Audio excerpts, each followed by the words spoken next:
You're just going to click new campaign to start your new advertising campaign. You're going to, again, optimize it based on the objective that you had set. You're going to choose sales, leads, website traffic, brand consideration based on what you need at the moment. And like I had said earlier, you can't expect the same amount of results for each step. If you're optimizing for website traffic, you're going to probably get more clicks here. You're going to get more visits to your website. But if you're optimizing it for sales, you can kind of bank on the fact that you'll probably convert more sales than you are doing with website traffic, right? So for this example, click website traffic, and then it's all integrated already. So you get to choose which kinds of ads you want to run. So your search ads, this is your standard one. You have your display ads across the display network, the shopping ads that we had talked about earlier, video ads across the YouTube platform, and discovery ads. You have this on YouTube. If you've ever noticed those advertisements on your Gmail accounts, those small tabs that you see at the top, those are typically discovery ads also. So in this example, I'm going to use Google search ads. I choose that. I'm going to put my website. So it's heyitsmig.com, and I'm going to continue. I'm going to name my campaign, let's say test 2.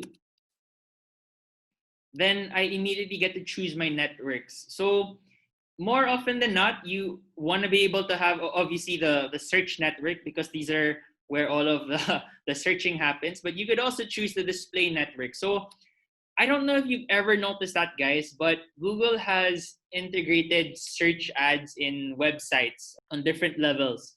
When you are on a website, you'll either see display ads on the side, on the right or at the top, or sometimes you're going to see like a small text ad on the right side also. So it's typically with a display ad. So that's typically a Google search ad that you're able to connect here. So if I just wanted to appear in the search network, I will just click that. So I'm just going to have it here in the search network. Just to show you some of the other settings. So obviously you can set the date when you want it to start or when you want it to end. And you're able to do dynamic tracking also. So very simply put, if you have certain parameters you want to track, for example, where they came from or which ad creative you use, you can use this, but that's for a different time. Key here, obviously, your locations. You can choose the entire world. You can choose the Philippines if you're just advertising here, or you can choose very specific places. So for example, you can search Metro Manila, and that should appear here.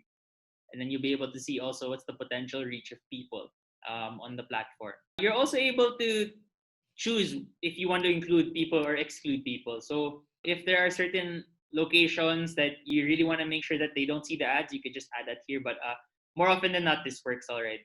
Languages, obviously, you choose which one you want. I know that there's Filipino here. Yeah, there's Filipino here. You can choose that if you want also.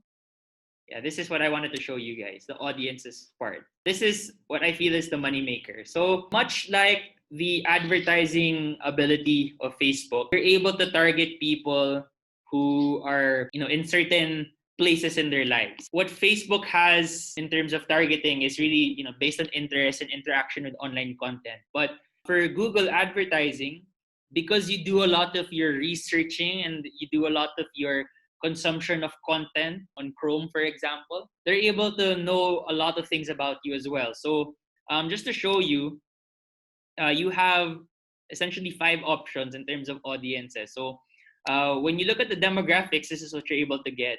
They are able to track also, or they're able to guess based on their algorithm if you're a parent of an infant, if you have preschoolers or teens. They're able to find out also if you're single, in a relationship, or if you're married.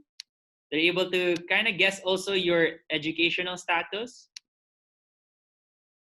and of course your home ownership also, if you've ever shown that kind of inclination. So they kind of get to figure that out.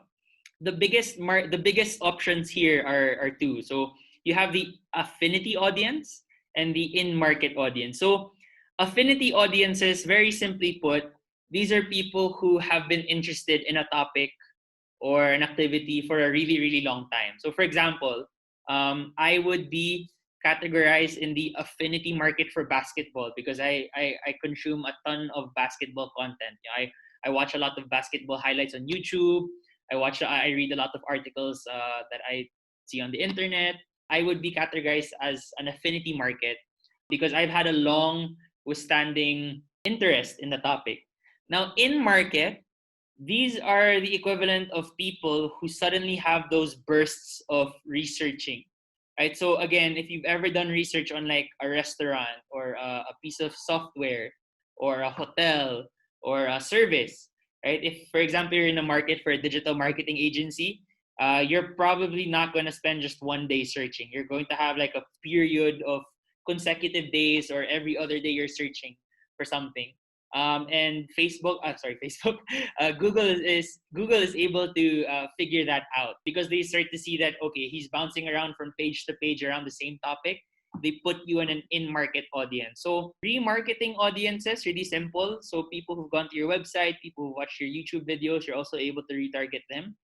The same way that you're able to retarget on Facebook. And very similarly, also, you can upload a database of your customers, and you're able to do that.